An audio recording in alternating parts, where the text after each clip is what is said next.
வாழ்க்கையில தன்னைத்தானே சரியா செதுக்கி கொள்ளதுக்கு உளி தேவையில்லைங்க.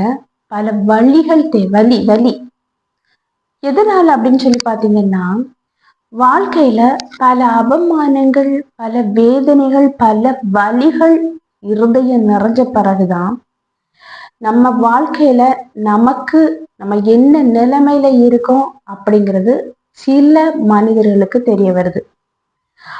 நிறைய பேர் இன்னைக்கு வாழ்க்கையில முன்னேறி இருக்காங்க அப்படின்னா, அவங்களுடைய பின்பகுதியை பார்த்தீங்கன்னா, அவங்க பட்ட அவமானங்கள், அவங்க பட்ட வலி வேதனை தாங்க காரணம்.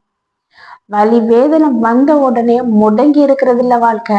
அந்த வலியும் வேதனையும் தாண்டி எழும்பி வராங்க பாருங்க. அது லேஸ்பட்ட எழும்பி வருதல் இல்லைங்க, வெற்றிக்கான எழும்பி வருதல். அப்படி தன்னைத்தானே செதுக்கிக்கிட்டு உயர்ந்த நிலைமைக்கு வர்றதுக்கு தான் சில வலிகளும் வேதனைகளும் நம்ம வாழ்க்கையில வருது. உண்மையா இல்லையா?